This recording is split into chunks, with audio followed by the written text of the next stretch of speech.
Que cejón. La liga para el pobre cejón. ¿Cómo ve cejón? Si el viejo de los pobres no cejón. Ahora famoso el cejón. Buena mi cejón soy yo, el mismo de ayer pero... Bueno, muy buen día para todos ustedes que nos están viendo el día de hoy en este podcast tan interesante en temas, digámoslos, muy sociales, todo lo que tiene que ver con crimen social, criminalismo, sociedad punitiva y todo esto reflejado en una sociedad específica como es el tan reconocido el Bronx y la intervención de este.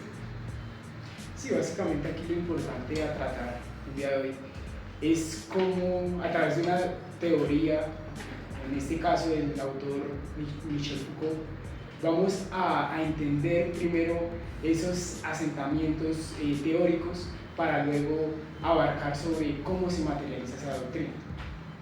Bueno, es importante para iniciar hablar de las relaciones de poder que están presentes dentro de nuestra sociedad y que todos tenemos el pensamiento de que están en cabeza del Estado, de la policía y los juzgados, pero realmente no es así. Por eso Foucault nos habla de la relación de poder que ejercen unos sobre otros en situaciones que ya están permanentes dentro de nuestra sociedad, que podemos verla reflejada como fue la situación de los habitantes de la calle y las redes de microtráfico presentes en el Bronx.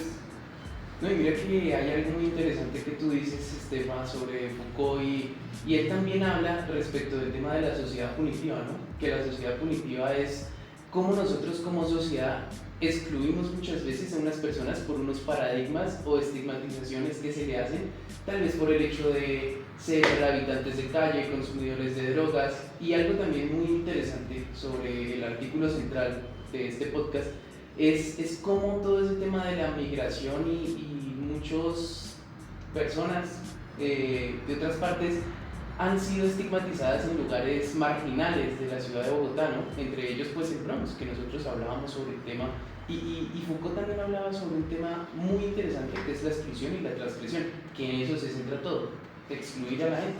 No, y en eso lo que dices tiene mucha razón, y también quiero añadir que en sí el gobierno, el Estado busca como ese orden social, pero ¿bajo qué consentimiento? ¿Bajo el consentimiento propio? ¿Va y pregunta a los habitantes de calles qué quieren o simplemente interviene? Lo vemos.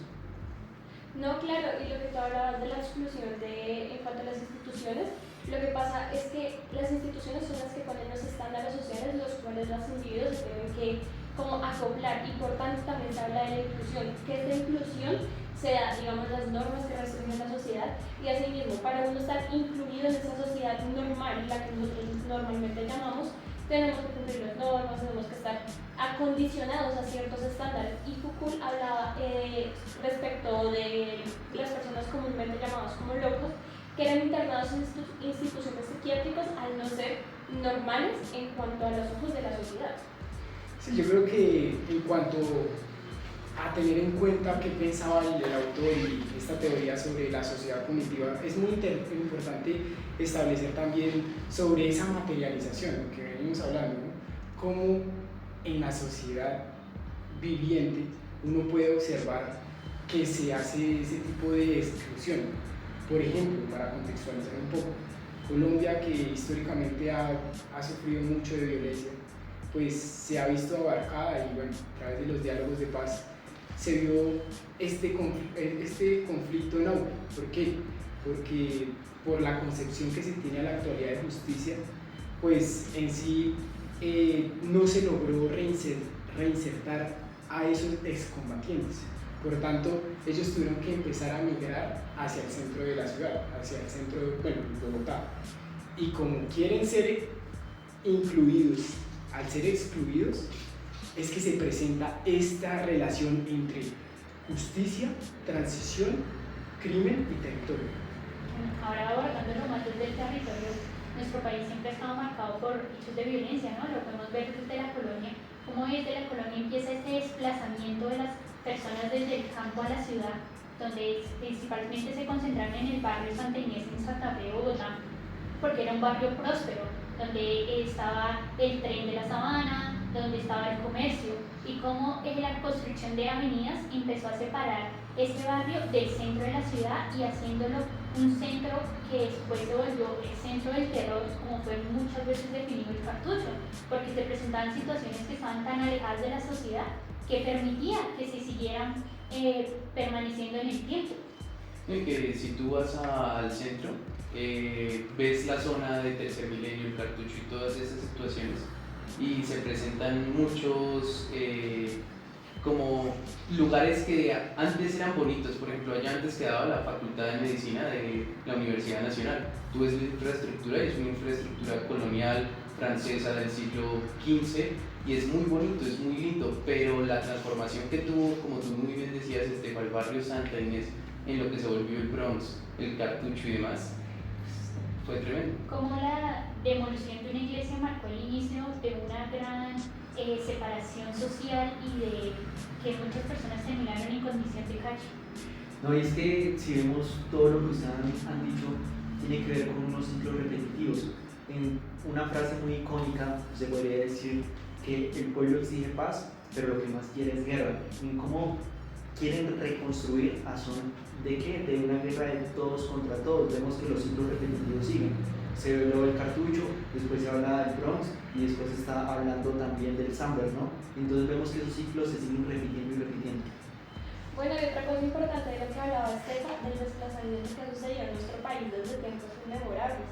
El conflicto armado es una realidad latente que hasta el día de hoy sigue sucediendo. Y en este barrio de Santa Inés, al inicio de ser un barrio tan próspero donde realmente vivían las familias más acauteladas, cabe aclarar un hecho histórico muy importante que fue el Bogotazo. Desde entonces fue como esta decadencia progresivamente, donde empezaron además, ahí se acababan los desplazados que venían de todas las partes de Colombia por la violencia. Y asimismo se empezaron a crear el microtráfico con la banda de los Bayonos, donde unos policías incautaron una embarcación de marihuana y empezaron con la distribución del microtráfico, y así los desplazados progresivamente venían a buscar mejores oportunidades a la capital de Bogotá, de la ciudad, del país, y encontraban como su trabajo expendiendo marihuana, y así empezó el microtráfico realmente en esta zona del país. Sí, yo considero importante y pues a través de la lectura del artículo y de los pensamientos de Foucault, establecer y evidenciar cómo la misma sociedad considera como enemigos a unos y buenos a otros. Y todo eso es lo que ha marginalizado y ha creado estándares sociales en los que uno limita. Por ejemplo, pues pláceme a mí pues, decirle a nuestros podcast escuchas que tuvimos la oportunidad de ir a los lugares en donde se asentó como tal esta problemática del Bronx. Fuimos en primer lugar al Parque del Tercer Milenio, donde se asentaba el Cartucho, luego fuimos a la L, donde a la actualidad está demolido. Pues hay algunos residuos, como un estilo de residuos que quedan de lo que fue la L. Pues finalmente fuimos al Samber. Pues creo que es importante también entender que ya uno viviendo todas esas experiencias logra ver y evidenciar eso que se habla en la doctrina, eso que se habla en la teoría. Listo, la sociedad punitiva, cómo establece límites, cómo crea barreras.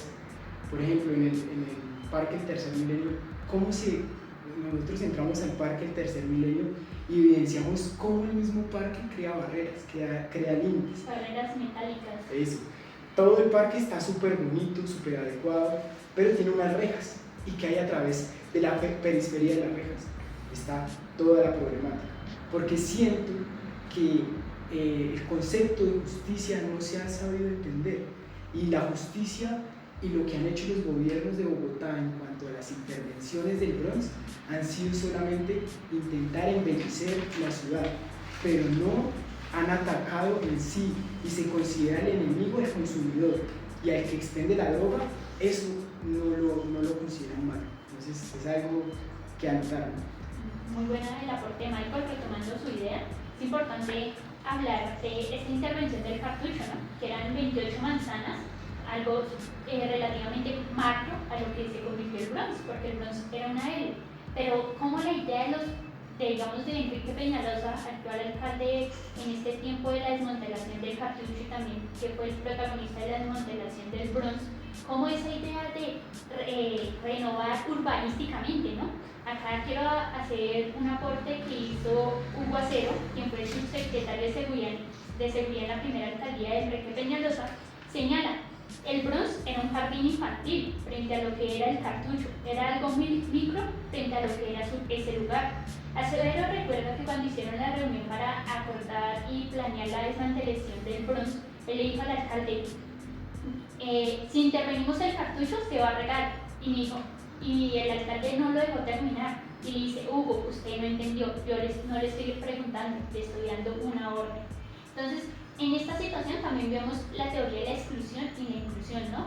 ¿Cómo estamos excluyendo al habitante de calle que dentro de su historia también es víctima de las redes de microtráfico, que también los utilizan como escudos ante el Estado, ante las intervenciones, y los vuelven dependientes de sustancias psicoactivas, y no solo de esas, también del juego?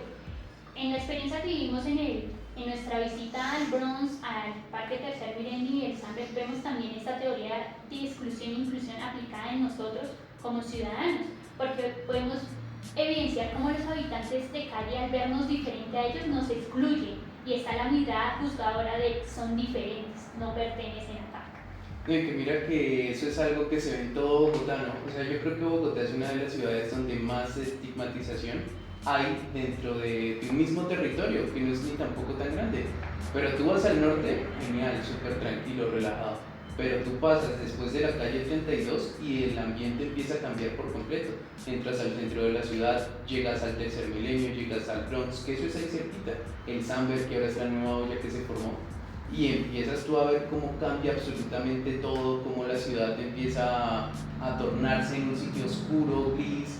Tú en el norte relajadamente puedes ir con tu celular, tus audífonos, pero vas a esa zona de la ciudad y te lo guardas hasta donde más puedas, porque sientes cómo te observa todo el mundo. Y lo que decía Estefa es cierto, fuimos a toda esa zona, al Samber, al Tercer Milenio, y nomás entrando al parque, entrando a la estación, del Bicentenario, nos empezaron a echar ojo, y un grupo de venezolanos llegaron y dijeron: ¿Qué? Les tenemos bazuquito, marihuana, lo que quieran. Y luego fuimos caminando hacia la entrada del Samber y se nos vinieron dos manes detrás. Entonces es un tema de que nosotros los excluimos, pero ellos también a nosotros. Nos ven diferentes a ellos. No, y es que, trayendo un poco en conclusión todo lo que han dicho, realmente, ¿cuál es ese problema social y cuál es la solución que está dando el Estado? El Estado, como lo decía Mike hace un momento, la solución prácticamente es una solución estética. Es algo que sea bonito, no es algo realmente una solución profunda que realmente solucione lo que abarca todo este dilema. Porque, ¿qué fundamenta atacar a los consumidores si no se ataca a las organizaciones? Están viendo los consumidores como el problema y las organizaciones como no el problema. Cuando son víctimas. Entonces, la pregunta es: ¿cuál es el problema y cuál es una verdadera solución para ese problema? Y claro, y digamos ahí se trata de un problema estructural que no ha visto la ciudad en cuanto a ese tipo de poblaciones. Porque digamos lo que hablábamos, ahorita Juan les hablaba sobre los venezolanos, ya en este momento ha sido una zona de desplazados, y por tanto se ha evidenciado que ahora los mismos que habitan en este centro de Bogotá, en mayor medida son venezolanos. Se ve como en la problematización social de tanto el desplazamiento y la pobreza. Bueno, a modo de conclusión, me gustaría acotar dos puntos importantes. Sí, lo que decía Cris es importante, de que el gobierno de Bogotá lo que ha hecho es hacer obras sobre las ruinas. ¿Qué logramos evidenciar? Lo que era el Cartucho, el Parque del Tercer Milenio. Y en cuanto a lo que es el Bronx, están construyendo un centro cultural. Muchachos, me gustaría, a modo de conclusión, invitarlos a hacer una pregunta. ¿Cuál sería una posible solución? Pues yo diría, antes de decir mi corta solución, a día de hoy un dato estadístico me parece algo relevante. En el 2017 se hizo una encuesta y se dijo que había 9.538 habitantes de calles en la ciudad de Bogotá. Y actualmente, en el 2024, el año pasado, la alcaldía de Galán hizo una encuesta nuevamente y se miró que hay 11.260 ciudadanos en condición de calle, o sea, hay un incremento del 18%. Mi solución, ¿cuál sería? buscar traer esa gente nuevamente a nuestra sociedad. Sí, ustedes que nos ven desde la casa, desde su comodidad, escuchando esto, ¿ustedes qué solución colocarían a esta problemática? Sí, claro, para mí una solución importante en este tema es entender de nuevo y reconceptualizarnos sobre la justicia. Es cambiar esa matriz que entendemos a la actualidad de justicia y dejar de excluir tanto, porque eso es lo que marginaliza. Bueno, a mí se me hace un gran aporte que dejó el cartucho fue los Silbrón. Digo que si fortalecemos esta institución que tiene ahorita el distrito, a través del afecto y el amor que piden los habitantes de calle, pero sobre todo dejando el estigma como ciudadanos dentro de nuestra sociedad para que estas personas puedan ver esta como una posible solución y que no vean que van a ser más estigmatizados por ser un habitante de calle. Bueno, y es muy importante no solamente como direccionados a los habitantes de calle y a la rehabilitación de inserción en la sociedad, sino también a la misma población de hacer campañas sociales para dejar esta exclusión a este tipo de ciudadanos, porque ellos también necesitan que estén de favor.